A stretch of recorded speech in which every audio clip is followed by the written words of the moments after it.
Okay, so imagine this. A whole nation is on the verge of just falling apart, and they are demanding a hero to save them. Well, what they get is a huge cautionary tale. Today, we're going to dive into one of the most intense leadership showdowns in history, a story about the king a nation chose for themselves versus the king they actually needed. This is the story of 1 Samuel. At the very heart of this story is a question that we are still dealing with today. When everything starts to go wrong, what kind of leader do we look for? Do we go for the one who looks the part, who has the perfect resume, or the one who has the right character deep down? The tension between those two things is exactly what makes this ancient story feel so incredibly relevant right now. So, to really get why an entire nation would be begging for a king, we have to understand the pure chaos they were trying to escape from.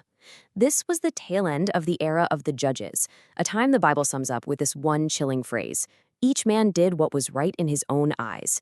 I mean, can you imagine a society with no central government, no real authority? It was a total recipe for anarchy, and the people were just desperate for some stability.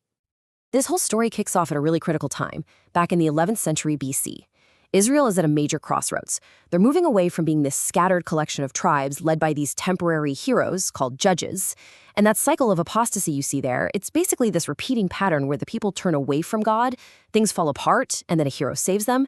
Well, that cycle had left them completely unstable. So now they want to be a unified kingdom under one king. And this is where we meet Samuel, the last of the judges, and the two men who will become Israel's very first kings, Saul and David.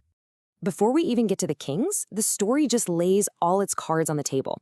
It introduces this incredibly powerful theme that's going to run through everything that happens next. It's what scholars call the Great Reversal. And the idea is simple, but it's totally revolutionary. In this story, God is constantly flipping human expectations upside down. The powerful are going to fall, and the powerless are going to rise. And you see this theme come to life right away through two people who could not be more different. On one side, you've got Hannah. In her culture, being barren made her a total outcast, but her faith, it was rock solid. And on the other side, you have the sons of the high priest. These guys were born into power, born into privilege, but they were spiritually bankrupt. They are the perfect first example of this great reversal in action. So when God answers Hannah's desperate prayer and she has a son, Samuel, she responds with this amazing song. And this one line, right here, it basically becomes the central message for the entire book.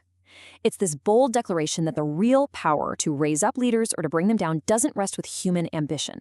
It rests with a higher authority. Now, the corruption in the priesthood, this wasn't some minor problem. It was a deep, deep betrayal of the people's trust. As you can see, Eli's sons were literally using their holy position to get rich, just taking the best parts of the offerings for themselves. This blatant abuse, plus the fact that their own father did nothing to stop them, created a massive leadership crisis, and it left the people absolutely desperate for a change. And this brings us right to the story's big turning point.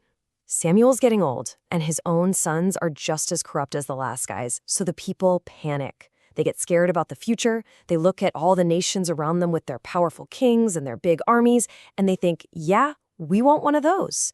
Their demand for a king is born completely out of fear, not faith. And you've got to understand that this was way more than a political debate. It was a spiritual rebellion. As God himself tells Samuel, it's not you they've rejected me as their king. In their desire to be just like everybody else, they were ready to trade their unique identity for what they thought was security. Samuel's response is basically a huge warning. Be careful what you wish for. He paints this really grim picture of what life under a king is actually going to be like, a system that takes and takes and takes. He says, this isn't freedom. It's a future of your sons being drafted into the army, heavy taxes on everything you own, and in the end, you'll be his servants. But the people, they're so blinded by fear, they just refuse to listen. So then, in this incredible moment of divine irony, God basically says, okay, you want a king? You got it. And he gives them exactly what they asked for. He chooses Saul, a man who checks every single box on their list.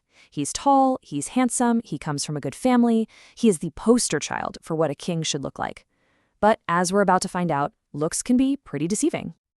And that's really the million-dollar question, isn't it? They got the leader who looked the part, the one who just inspired confidence when you looked at him.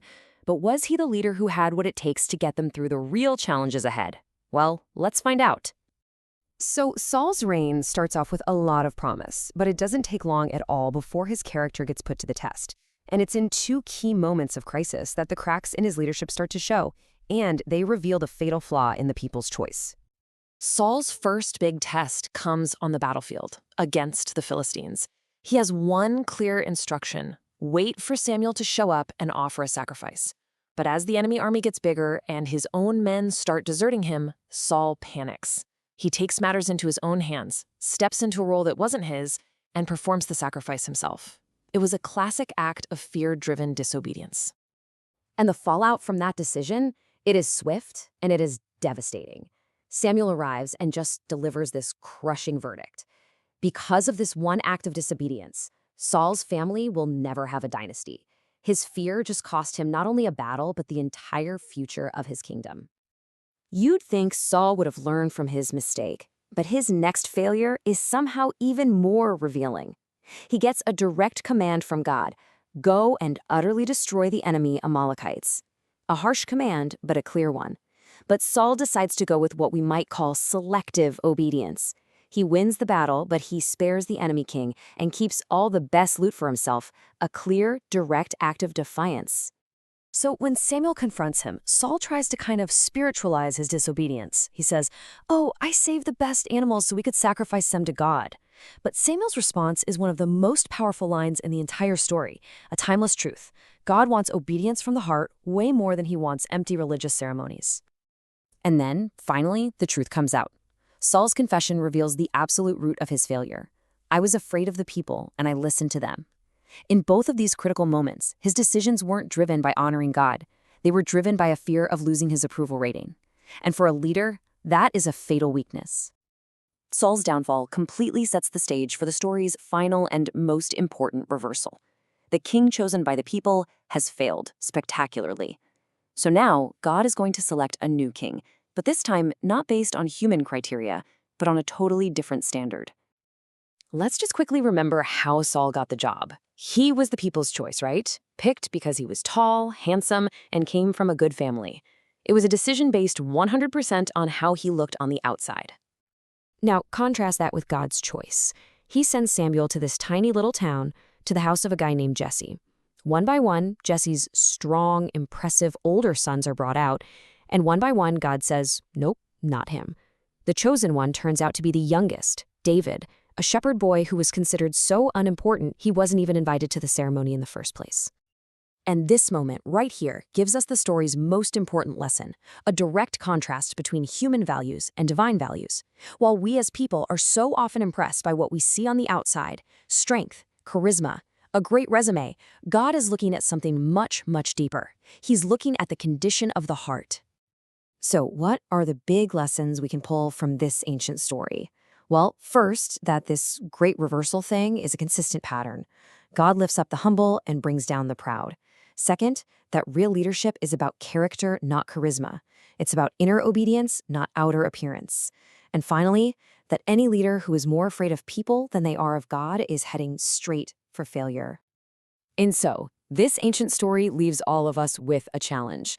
In our own lives, when we choose who to follow, who to admire, who to put in positions of leadership, are we making the exact same mistake? Are we drawn to the impressive exterior? Or are we taking the time to look for the one thing that truly matters, the heart?